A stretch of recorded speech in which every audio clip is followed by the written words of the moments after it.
Shalom, shalom, peuple de Dieu. Que Dieu vous bénisse partout ici. Vous avez opportunité pour la vidéo. Vraiment que le Seigneur, Dieu vous soit favorable. C'est votre humble serviteur, le prophète Timothée Lukaïsa. Que Dieu vous bénisse. Zamba pa mwa ba famille nyoso oyo bazi opportunité pour la vidéo. Tous ensemble la pour la famille, nous sommes en retraite. Ça fait déjà quelques temps que tous en mabondeli à 36 jours. Le 14e jour, il y a prière ensemble par rapport à sujet de prière, sujet sur que gloire soit rendue au Seigneur. La pamboli partout besoin dans le monde, à la République démocratique du Congo, en Asie, en Europe, aux États-Unis, que Dieu vous bénisse partout ce que vous allez, que la faveur de Dieu soit avec vous. Le lotoye, liboso na bino lisusu, ko partager nos messages en Zambé, parce que le Seigneur est en train de faire beaucoup de choses dans ta vie à bateau. To bandaki année na Seigneur, to bandaki 2019 na Zambé, et je pense que Nzamba sali ngana yo grâce, to komi na décembre, na kati di boulou ya décembre, parce que décembre eza li boulou. Oyo batu bazana kati ya li boulou ya décembre, ezana ba mususu bako bimana li boulou oyo te bako tikala, mais ezana ba mususu bako bimana kati ya li boulou ya décembre, po bakoma na année ya sika oyo to bengi na kombo ya 2020. Une année de grâce, une année de faveur, une année de bonté. Voilà pourquoi on a déclaré une fois de plus en qualité de prophète de l'Éternel, na tongwa lelo, na vie na yo, na vie à maman mokozo landanga, na vie à papa mokozo landanga, na yeko déclaré au nom de Jésus-Christ, ce qui est na batu bako tikala, na kati ya libulu ya décembre, mais yo, ozana liste ya batu oyo, Zambe akobimisa, na kati ya libulu ya décembre. Voilà pourquoi Nzambe ya lola apambola biso. Net tozo partager lelo tozo le bela thème moko est très important pendant quelques secondes, quelques minutes. La lingi yo ozala brancher olanda biso parce que tozo bonne de la pour la famille. Que Dieu soit loué. Zamba pambola bandeko nyoso ba bengi biso bazo continuer ko benga pe bandeko nyoso baza na ligne de prière baza ensemble na biso na kata prière, vraiment que Dieu le bénisse. Merci. Lelo tozo le bela sur la loi de l'esprit des récabites. Parce que Ezaba toujours ça la prière il y a combat. Parce que tu as remarqué partout dans le monde, là où se trouvent les enfants de Dieu, tu as remarqué chaque année, ezana ba déclaration oyo batu bazo sala o bana nzambe bazo sala ba déclaration solennelle ba déclaration makasi que au monde même mutu mususu apesi année nouvelle combo. Alors pour moi ça sera une année de grâce, pour moi ça sera une année de bonté, pour moi ça sera une année de miracle. Mais au monde tant batu ba continue na kati nouvelle année makambo ba déclarer ezo mwana te. Il y a des esprits qui nous réclament, il y a des esprits qui réclament, qui est en train de bloquer la bénédiction, la santé, la prospérité, le miracle. Voilà pourquoi pendant cette période de retraite, et nalingi yope okota retraite nabiso et nzamba kozanga te kosala yo grâce. Voilà pourquoi lelo tozolobela sur la malédiction de l'esprit de récapite. Malédiction, il y a esprit, il y a récabite.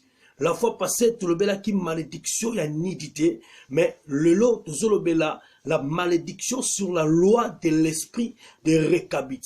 Au cours qu'on se posait question que le bas, récabite, eza esprit nini, les sous eza malédiction nini. Parce que par rapport, il y a révélation, nzamba pesibiso, et récabite, eza esprit et sa malédiction imposée dans chaque famille sur la terre des hommes. Et chaque famille a l'influence de la malédiction de l'esprit de récabite. Voilà pourquoi on remarque esprit à récabite et ça esprit moko et bomaka mutute. Et ça esprit moko et sopaka makila abatute. Mais c'est un esprit de réclamation. Et ça esprit à réclamation yango et réclamaka o eza esengo ya vie abato. Voilà pourquoi au komona na passage oyo tozo pesa sikoyo parce que tozui malédiction ya récabite à partir ya livre ya Jérémie chapitre nango 35 premier verset jusqu'à 10e verset. Au bandi na Jérémie chapitre 35 premier verset jusqu'à 10e verset, ne esika nzambe Nanzela molimo mosantu, Seigneur a aidé biso pour toyeba ko découvrir malédiction ya esprit ya rekabiti. Petoko tant to tangi yango tu ko comprendre kuna bazo expliquer biso lisolo ya famille moko bazalaki na grand-père na bango comme monezalaki Rekab. Et grand-père wana ava akufa a rassemblaki bana na ye nyonso po atikela bango mobeko. Atikela bango loi simaliwa na ye ndenge bakoki ko vivre. Ozomona. Et la Bible dit dans Jérémie chapitre 35, dans verset 9 et dans verset 1er jusqu'à 10e verset, autopesi o remarqué koko papa wana vakufa ayebisi bana na ye nazotikela bino loi moko. Ba loi o nazotikela bino yango boko vivre nango. Yango boko marcher nango toute longue votre vie sur la terre. Ne boko vivre na kati ba loi wana. Et la Bible dit ceci, papa wana apesi bango ba loi moi ebele. Mais première loi apesa ki bango alobaki boko banda ko mela masanga te. Bana na bino, basi na bino, pe bino nyonso boko melaka masanga te. De génération en génération, boko zala jamais comme la masanga. Wana ezalaki première loi ou apesa ki bango. Deuxième loi apesa ki bango, kaka na Jérémie 35, ayebisi bango boko tonga banda kute, boko vivre na se ya batante, boko zala na misala te, boko zala ta na mabele moko te a kolona, boko zala toujours bétranger na mboka o boko kozala partout esika bozali, boko zala toujours bétranger. Et la Bible déclare ceci, papa wana tango akufi, et bana na ye, na basi na bango, na bakoko ya bana na ye. Donc de génération en génération, babande komela masanga te. Babande ko yebate ndenge nini ya komela masanga parce que bande ko vivre bongo. Soki batu bazo mela masanga, bango bakoy komela masanga te parce que zalaki loi ya malamu. Or, soki otali na Ecclésiaste chapitre 3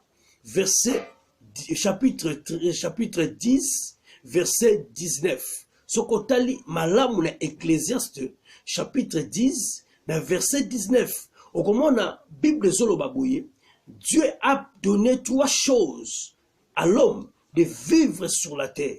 Le première des choses que Dieu a donné à l'homme, selon Ecclésiaste, chapitre 10, verset 19, balobi, la nourriture. Là où il y a la nourriture, c'est-à-dire que les gens vont manger. Gloire au Seigneur. Et si kabatubaza, et si kabatubazali, ne si kabalamba kabiloko. Balobi balamba kabiloko po batu balia. Landanga bien. Et deuxième chose, balobi na Ecclésiaste chapitre 10 verset 19, balobi tangu mutazolia, le vin rend la vie joyeuse. Masanga epesaka vie esengo. Et troisième élément balobi, l'argent répond à tout. Gloire au Seigneur. Sikoyo koko oyo, papa oyo ava akufa, apekisi bananaye bamelaka masangate. Mais oh na Ecclésiaste, balobi, le vin rend la vie joyeuse. On fait la nourriture pour que les gens mangent. Et l'argent répond à tout. Mais papa oyo a interdire na kati ya banana ye po ba melaka masanga te, ba vivre vie sans masanga. Bien aimé, na lingi na pesa exemple moko, soki lelo organiser fête ya munene. Ata biloko eza na fête ya gogo. Batu balie bazongi même na biloko na banaku na bango. Mais ce qui batu ba melite na kata fête wa, quel que soit musique et koko beta, quel que soit batu ba ko lia ndenge balingi, mais ce qui masanga ezate na kata fête. Mutu nyonso akoloba ke fête eza kitoko te. Pourquoi? Parce que ce qui fait la joie de la fête, ce n'est pas seulement la nourriture, ce n'est pas seulement ya musique, mais ce qui fait la joie pour que fête, eza la fête, c'est le vin, eza masanga. Yango nezo sola ke batu bazala na fête. Yango même oko remarqué na Jean chapitre 2, Bible zoloba, il y avait quelqu'un oyo a organisé qui fête na ye, mais na kata fête a invité qui ba invité de marque, a invité qui Jésus avec toute sa famille, bayaki na kata fête ya nos ya Kana wana, bayaki na nos ya Kana. Et la Bible déclare, pendant que fête eza ko continuer, masanga esila kibango.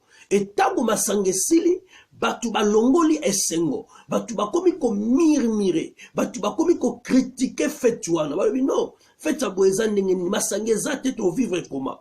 Et mukolo fête akoma ki déranger, mais heureusement a invité ki Jésus na Marie. Et toyebi suite comment Marie a yebisaki Jésus a masanga esili. Yesu azongisi masanga oyo esilaki na kati ya fête.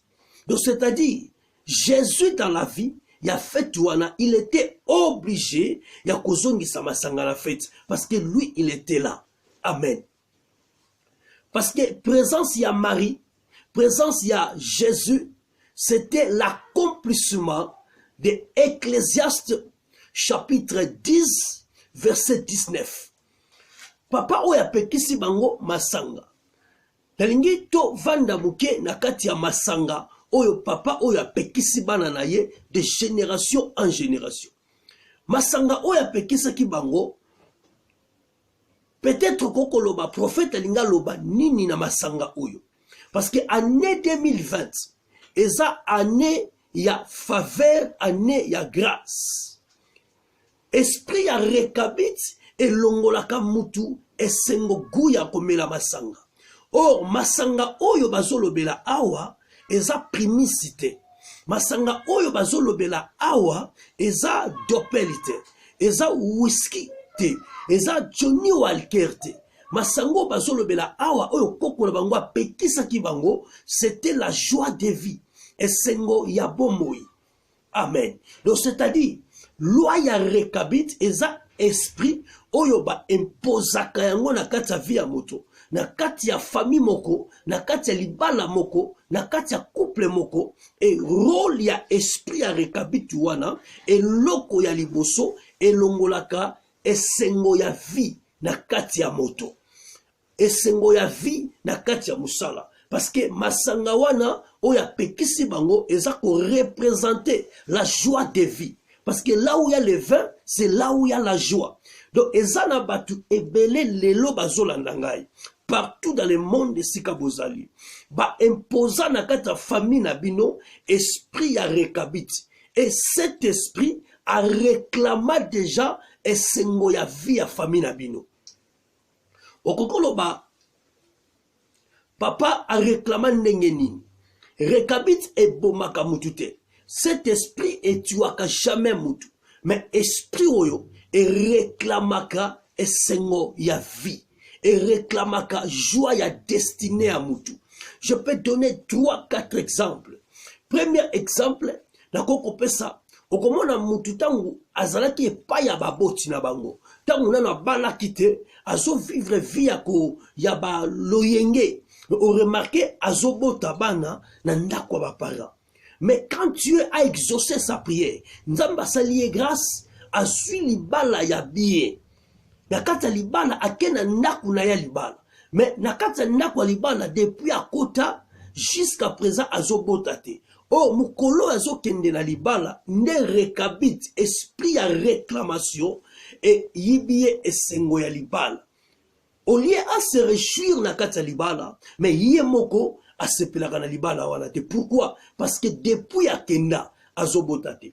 Botamboli na hôpital, bokoti na ba hôpital ya minene, ba yebisi yo ke mobali aza bien, yo pe mwasi oza bien. Mais pourquoi bozobotate? Maintenant c'est le problème ya ko benga biso ko afin ko le canal ligne de prière pour te déloger malédiction ya rekabit oyo ba imposa ba longoli yo joie ya mariage aux hommes. Donc c'est-à-dire le Seigneur nous a révélé, parce que il y a des gens aujourd'hui baza tellement na ba souci, tellement besengweza te na kata bato. Rekabit akopesa yo mariage, apesi yo bana, apesi yo makamunyo na kati ya libala, mais apesi yo mubali oyaza ya yote. Et mubali wana, il va commencer à te compliquer na kata vie, même na kata libala, ozana bana, mais ozana joie te na mariage.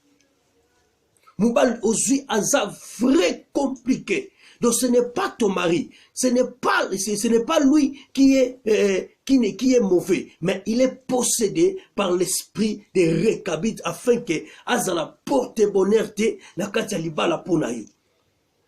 Donc Seigneur, donc voilà pourquoi le Seigneur nous a révélé. Bandeko nzambe azana besoin asongisela yo esengo oyo babotolaki yo. Oko ozolandanga sikoyo. Balongola yo esengo ya musala. Baninga bafutaka bango ba salaire, mais yo ozokende musala sans salaire, ozana retard na yo, il y a 150 000 mois impayés. Mais okendara musala avec volonté. L'esprit des Récabites européens se courage à musala, mais ba yiba yo esengo ya musala wa. Esprit ya Récabites elongolaka esengo na vie ya mutu. Combien de personnes partout sikatoza dans le monde? Ozo vivre, batu bazo mona yo zo tambola, mais na kati na yo moko, Récabite sa yiba yo esengo ya vie. Olela kaka kozolo ba Seigneur, vinange koma boye, vinanga boye koma, vinanga boye, oluki nzambe osambeli. Eza malédiction imposée par l'esprit des Récabites à longola yo gu ya vie. Ndenge aprivaka bana oyo mbamela kama sangate. Ndenge pe ba privé yo boko ko sepela te na vie. Tant que bazo sepela nouvelle année, bino bozalaka toujours na matanga. Ono kwa kufi, na kufeli yaya. Ozomona. Récabite abwaka quand même mauvais sort na kati ya bénédiction ya mutu. Na koko pesa exemple comment Récabite abwaka ka mauvais sort na kati ya bénédiction ya mutu. Ezala mutu muso ozolandanga sikoyo. Tu n'as pas touché au fétiche. Au simba fétiche te. Au kota penda kwa nganga te. Zambe apamboli yo par sa souveraineté. Okomi na mbongo, okomi na bozwebele. Mais tango ozalaki d'abord pauvre, ozalaka ne lo côté, batu bando kufa na famille na binote.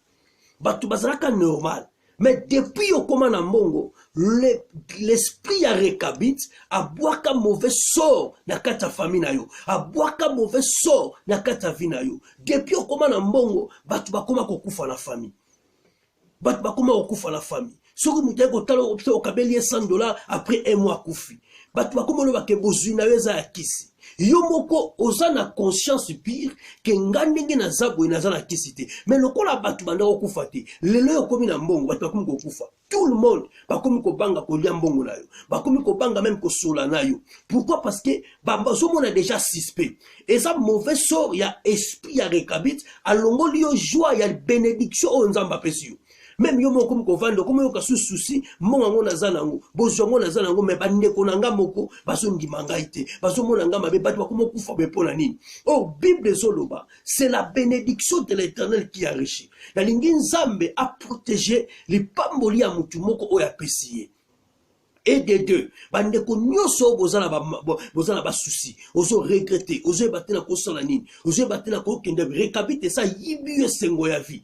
Ko pesa Récabite ko pesa même bana, mais bana ngo apesio alongoli esengo ya bana. Omona bana bakomba kulune, bana désordre, ba rapport, makambe bele pona bana, otinda bango na classe, omona sala kiboy. Yo moko komi koloba, ah, na sala ki mabelo kwa na bota ki bana oyo. Na sala ki mabelo kwa na bimaki lokola kula comme parent. Donc c'est-à-dire eza banate lokola obali bazalaki incapable ya kokango mabota ne babwaki bakotisi envoûtement ya Récabite na kati ya bana ba losala ba désordre po yo ozangaka kimia chaque fois. Voilà pourquoi benga biso ceux on se retrouver na kati ba makambo parce que toza kolongola malédiction ya Récabite. Récabite akolongolo santé ya vie apesio bilamba apesio ba bijou mais abwakeli yo maladi moko na nzoto elia kokaka nzoto. Ozala bilamba na ndaku nenga na zolo baboui. Ozala ezala mutu mususu azala bilamba na ndaku nayi azala ba bijou na ndaku nayi mais nzoto akolatela ngo ezate. Récabite ayiba ye esengo ya vie. Bayiba ye esengo ya vie. Aussi trop de déception na vie na yo. Récabite a combattu yo alongola ou même instabilité ya mariage. Ovandaka na mobilité. Makambo ezo marché te na vie na yo. Musala malonga ozo zwate mais otangi. Récabite akoko simbisa yo vie moko, yozo kaniseza vie na yo, mais ce n'est pas ta vie. Na ko pe ce exemple, na Bible zoloba Jacob alingaka mingi Joseph, mais apesa ki est unique ya multicolore. chaque fois on a Joseph et sengozo kontakati na ye mais esprit ya rekabit et kotaki na bato libanda te po elongola esengo ya Jacob et kotaki na nzela ya ba frère ya Joseph ba ndeko ya Joseph propre esprit ya rekabit et koti ba longoli Joseph elamba ba pakoli makila ba ye ko simbisa papa ya Joseph qui était Jacob. Jacob tanga moni elamba ya Joseph na makila esengo nyoso azalaki nango elongwe akomi kosala matanga azolela mwana mais Joseph akufaka te. Joseph azalaki en Égypte mais elamba basimbisa ki ce n'est pas Javi de Joseph et ça la mutu musozo landanga tu as beaucoup étudié et ça la mutu musozo landanga ozala libala ya bien mais rekabita simbisio vi musoso mais vi na yo eza quelque part. Ceux qui ont continué à prier et l'ont la biso, je crois que cette année 2020, on peut récupérer Joseph Yavinayo. On peut zongisa, on peut longola mamzambe, on peut longola na vinayo et lamba ya makila, oyo ba simbisio. Et lamba oyo longoli esengo. Mauvais sogo babwa kelio, nzamba ko longola. Voilà pourquoi, après qu'est-ce qui bango, ba mela masangate. Ba loi nini ba tela bino na famille. Esengo nini ba longola. Oza conscient nengo zawana. Esengo lelo soki ozana bana obocho komo telengana na bana parce que eza ba cause ya ba rekabit ya ba loi ya rekabit ayebaka ke soki ba parents na yo bazana bomo yo kotanga classe yo kosilisa rekabita asali nini lokola azalaki na moya koboma yo te a détruire baparent na yo a causer ba divorce na baparent a créer ba mort ya baparent o remarqué bana ebele batikala bofele bakomi koteka biloko bamai meza vi na bango te soki baparent bazalaka na bomoi peut-être mbele makambo wana ekomelaki bango te ndeko zulanda ngai nayebi te esengo nini balongola na vie bayiba yo joie nini. Peut-être bayiba yo joie kobota. Peut-être bayiba yo joie ya mariage. Peut-être bayiba yo joie ya musala. Peut-être bayiba yo joie ya voyage. Peut-être bayiba yo esengo na yebite ninyo bayiba yo la vie. Peut-être makambo okutani nango na bomo ina yo. Obandi komi poser même des questions. Olobi est impossible na continuer ko vivre. Na komi na posana mi bomalanga. Mais na zo ebisande komoko 2020 Nzambe azo la grâce na mutu moko akobenga biso. Nzambe azo rétablir, Nzambe azo restaurer la joie na vie ya mutu moko zo benga. Nzamba pambolo sikozali. Voilà pourquoi l'Ecclésiaste balobi trois choses. Balobi la nourriture, le vin rend la vie joyeuse et l'argent répond à tout. Nourriture au balobi l'Ecclésiaste. Ce n'est pas bilei, ce n'est pas foufou, ce n'est pas madesu, mais la nourriture qu'Ecclésiaste Zoloba, c'est la parole de Dieu. La parole donne la voix, donne la foi. La parole donne la restauration. La parole nous rétablit encore dans notre état. Voilà pourquoi la Bible dit, tant Israël, bazalaki na kati Égypte, ba priaki ba bondela kinzam. La Bible dit, Dieu a écouté leurs prières. Ce qui nzamba yoka ki prière ya Israël en Égypte. Na zo ebisa ndeko moko zo na vidéo sikoyo. Prière na yo pe nzamba zo yokango. Pili bondeli na yo sali ya nemo biba nzamba zo yokango. Nzambe Bible zo loba Dieu a envoyé sa parole. Et la parole est kangola ki Israël. Donc c'est-à-dire la parole de Dieu, c'est lui-même Jésus-Christ de Nazareth. C'est lui-même le Seigneur. Or, le pain là, la nourriture qu'on parle, c'est la parole de Dieu. Je te communique la parole ce matin. Je te communique la parole de joie ce matin. Je te communique la parole de l'espoir ce matin. Parce que la Bible déclare, il y a encore l'espoir. Pour na batu nyoso bazana pomoy. Ndeko nangai, bako yibo sengo. Mais le kolo koufite, na zebiso benga biso, y a encore l'espoir.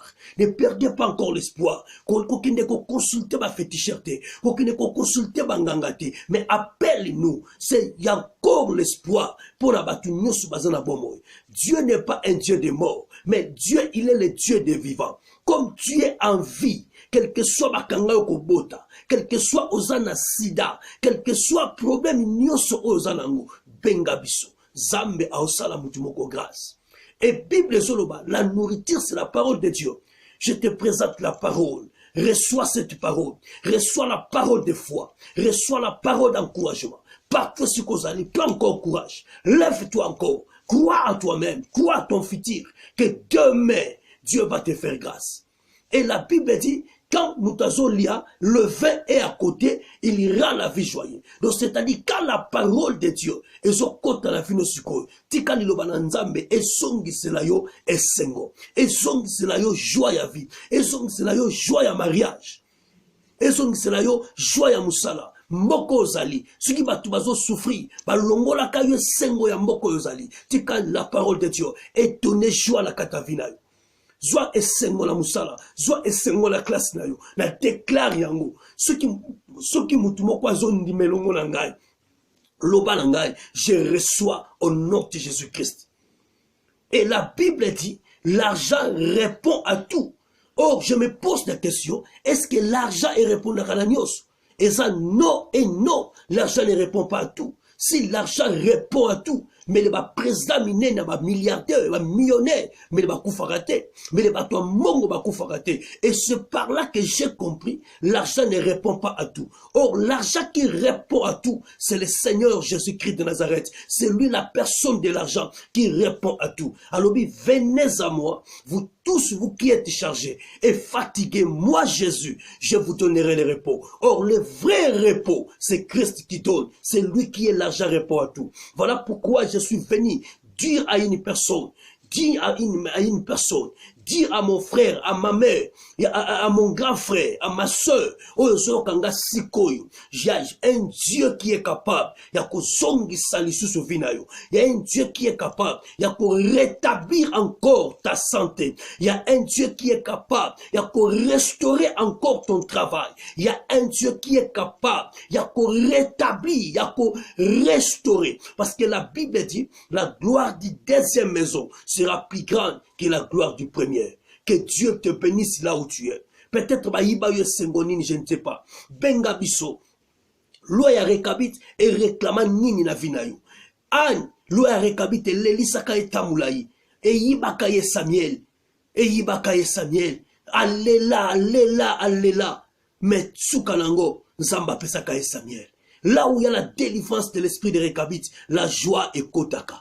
Ba yiba bine sengo na famille ba ozo sala musala ozana poto ozana États-Unis ozana Cameroun ozana France o sentir pena ke vina yo maisha ezotambola te vina yo ba yiba yo sengo eloko nini yo sala ese prospéra eloko nini yo sala so sepela nango benga biso nous sommes na tozana kata séance ba prière tolingi année 2020 loi ya rekabit elongwa na via batu mutu nyoso asepela na bano nzamba pesio même ozana sida kobanga te kisi ya sida na zana nzamba pesi biso kisi ya sida ezali kisi ya sida batu bazo bika na sida batu bazo bika na ba prostate batu bazo bika o bakata yo trompe o bakata yo balongola yo ba matrice benga zamba za capable kozongisa ba trompe wana miracle za possible. Il suffit de croire et la délivrance de Dieu est certain. Parce que la Bible dit dans le livre d'Hébreux, celui qui s'approche de Dieu croit d'abord que Dieu existe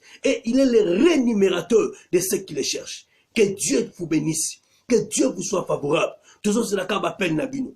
Benga, toujours Sambela, toujours la ligne de prière. Prière aussi là le 31 décembre. La ligne bato nyusu baza na ligne de prière, bazo Sambela, na biso longo, ba témoigner à tellement belé. Zamba pambola biso. Voici notre numéro 084 27 79 899 084 27 79 899. C'est ça notre numéro. Au Dieu code nabiso plus 243. Au bengi biso au se présenter toko sambela ponayo malédiction ya rekabit et kolongwa na vinayo pe okotikala libre.